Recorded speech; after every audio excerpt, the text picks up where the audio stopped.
अब सबसे पहले हमारे पास आ जाता है स्टैटिस्टिक्स, उसकी उसकी टाइप्स, और उसके बाद population, sample, parameter, statistics, variable, types, ये सारा हमने रीड आउट किया हुआ है। ठीक है, ये स्लाइड्स मैंने इसलिए बना दी थी कि आप इसको रिवाइज कर लें। आज का जो हमारा टॉपिक है वो है डाटा ऑर्गेनाइजेशन।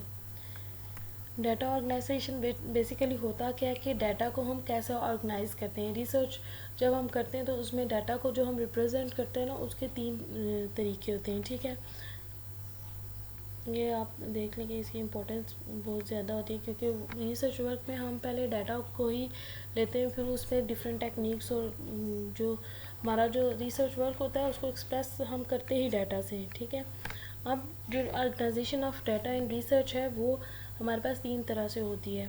हम रिसर्च में 3 तरह से डाटा को रिप्रेजेंट करते हैं।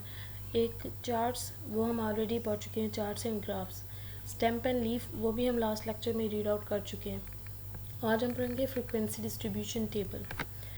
बेसिकली फ्रीक्वेंसी होता क्या है? फ्रीक्वेंसी होता है कि किसी चीज़ के अकर होने के टाइमिंग, मतलब कि कोई चीज़ है तो वो जितने टाइम अकर हो रही है या तो उसको हम फ्रीक्वेंसी बोलेंगे। नॉर्मली हम इसको कहेंगे a number of time in which value is repeated, कि जितने टाइम्स में वैल्यू रिपीट हो रही होती है उसको हम फ्रीक्वेंसी बोलेंगे। और जब उसको हम एक टेबलर फॉर्म में डिस्ट्रीब्यूशन जो है ना, वो डिस्ट्रीब्यूट से हम इसको रिजेंबल कर लेते हैं कि जो उसको जब हम फ्रीक्वेंसी को डिस्ट्रीब्यूट करते हैं डिफरेंट सेक्शंस में, तो वो हमारे पास फ्रीक्वेंसी डिस्ट्रीब्यूशन टेबल बन जाता है। अब फ्रीक्वेंसी को मैं अपने वर्ड्स में आपको समझाती हूँ कि फ्रीक्वेंसी होता क्या है। जैसे कि अब आपकी क्लास है तो उसमें हम देखते हैं कि जो हमारे पास 10 स्टूडेंट ऐसे हैं जिनके जो है ना मार्क्स आ रहे हैं हमारे पास, आउट ऑफ 30 ले लें आप, 25 to 30 आ रहे हैं। ठीक है, अब उसमें जो मार्क्स हैं, कुछ स्टूडेंट ऐसे हैं, फॉर एग्जांपल 3 स्टूडेंट्स ऐसे हैं जिनके मार्क्स 25 हैं, 4 स्टूडेंट ऐसे हैं जिनके मार्क्स 26 हैं, 1 स्टूडेंट ऐसा है जिसके 28 हैं, और 2 स्टूडेंट ऐसे हैं जिनके 30 हैं। ठीक है, अब ये हमारे पास डिस्ट्रीब्यूशन होगी फ्रीक्वेंसी की, कि जितने टाइम जो चीज़ अक्कर हो रही है ना, जो वैल्यू रिपीट हो रही है, उसको हम फ्रीक्वेंसी डिस्ट्रीब्यूशन कहते हैं। अब इसकी हम एग्जांपल एक और भी ले लेते हैं कि हम कुछ लोगों के एजेस ले लेते हैं, उनकी उम्र देख लेते हैं कि कितनी कितनी है। ठीक है, अब उसमें मैक्सिमम लोग ऐसे भी होते हैं जिनकी रिपीट हो रही होती है एज।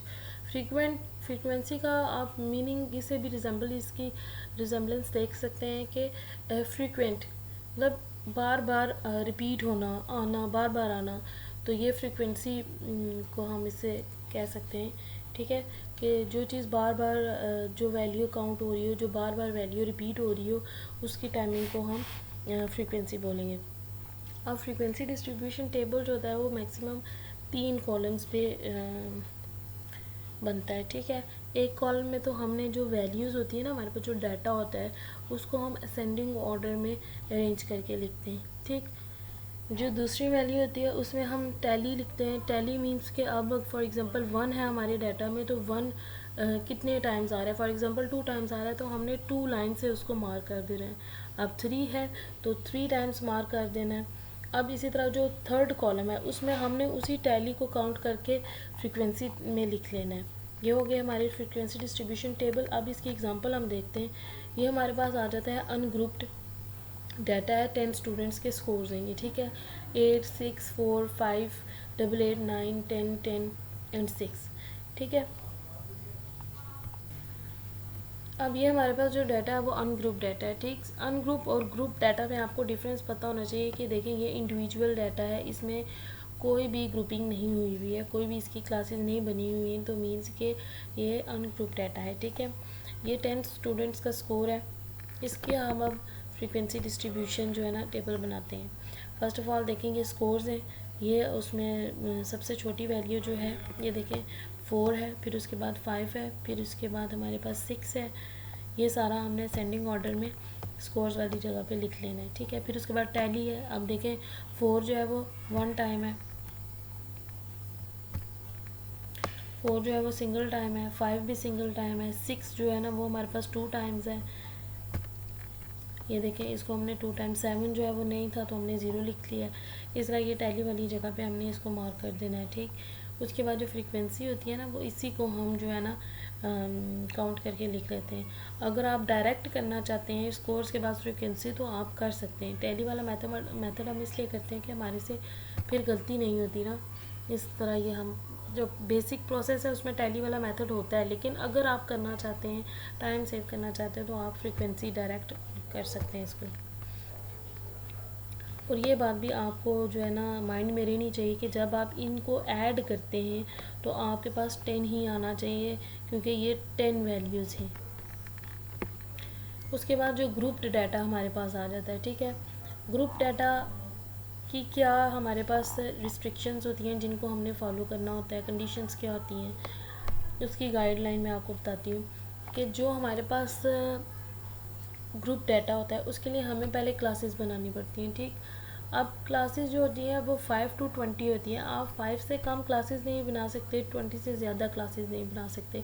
5 to 20 के दरमियान आपने क्लासेस बनानी होती हैं। उसके बाद जो क्लासेस होती हैं वो म्यूचुअली एक्सक्लूसिव होनी चाहिए। म्यूचुअली एक्सक्लूसिव क्या होता है कि जैसे आपके पास एक डाई है, उसको आप रोल करते हैं, एक बार आप रोल करते हैं तो आपके पास 6 उसमें नंबर्स होते हैं, 1 2 3 4 5 एंड 6।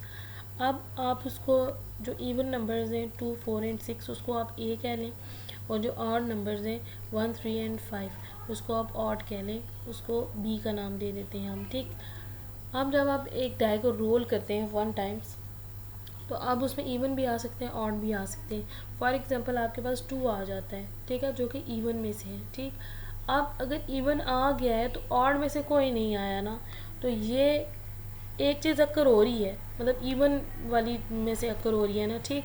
तो ऑड तो नहीं आया तो ये म्यूचुअली एक्सक्लूसिव है। फॉर एग्जांपल अभी दिन है तो रात तो नहीं है ना, मतलब एक दूसरे पे वो डिपेंड नहीं कर रहे होते। अब एक चीज़ है तो उससे रिलेटेड दूसरी चीज़ एट अ सेम टाइम वो दोनों नहीं हो सकती, ठीक है। तो ये हमारे पास म्यूचुअली एक्सक्लूसिव इवेंट आ जाते हैं। अब ऐसा भी हम नॉन म्यूचुअली एक्सक्लूसिव और नॉट म्यूचुअली एक्सक्लूसिव की एग्जांपल मैं आपको बता देती हूँ, फिर आपको समझ में आ जाएगी। कि हम डाई को रोल करते हैं, हम कंडीशन देते हैं कि एक even number A is even number that is 2 4 and 6 and B is less than 4। उसमें क्या आ जाएगा 1 2 3 4, ठीक है। तो अब हमारे पास अगर 2 आता है तो वो इवन नंबर में भी आ रहा है, ए में भी आ रहा है और लेस देन 4 में भी आ रहा है। तो ये दोनों में कंडीशंस को अगर फुलफ़िल कर रहा है, दोनों में आ रहा है, तो ये हमारे पास म्यूचुअली एक्सक्लूसिव इवेंट नहीं है, ठीक है। ये नॉन म्यूचुअली एक्सक्लूसिव इवेंट हो गया, ठीक। अब तीसरी बात जो है कि जो हमारे पास include all classes even if the frequency is zero, मतलब कि हमें सारी क्लासेस को यूज़ करना होता है, ठीक है, बेशक कि फ्रीक्वेंसी ज़ीरो भी हो, ठीक। उसके बाद आ जाता है use the same width for our class, कि जो हम क्लासेस बनाते हैं उनकी सेम विड्थ होनी चाहिए। ये नहीं होता कि एक फर्स्ट वाली क्लास हम 5 to 10 ले रहे हैं तो दूसरी हम 10 to 30 ले रहे हैं, उनका डिफरेंस सेम होना चाहिए, ठीक। उसके बाद use convenient number for the class limit, मतलब कन्वीनियंट नंबर जितने आप इजीली क्लास लिमिट्स बना सकते हैं तो वो बनाएं आप 5 to 20 के दरमियान में, ठीक। तो इससे ज़्यादा और इससे कम भी इजी नहीं होता है, तो इसलिए उन्होंने एक लिमिट बता दी है कि इसमें से जो आपको इजी लगे आप बना सकते हैं।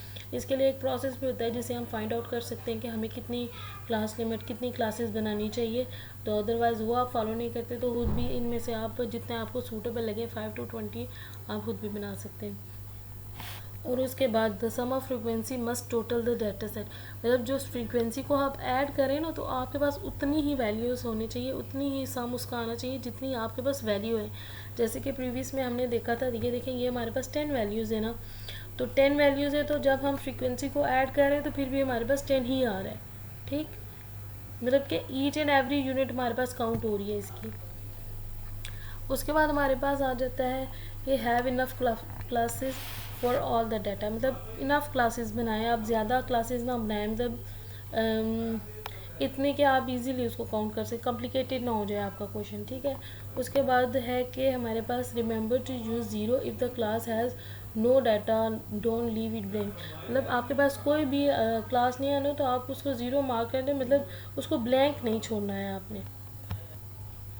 उसके बाद हमारे पास अच्छा stamp and leave diagram. Stamp and leave diagram में यही देखिए सिंपल हमारे पास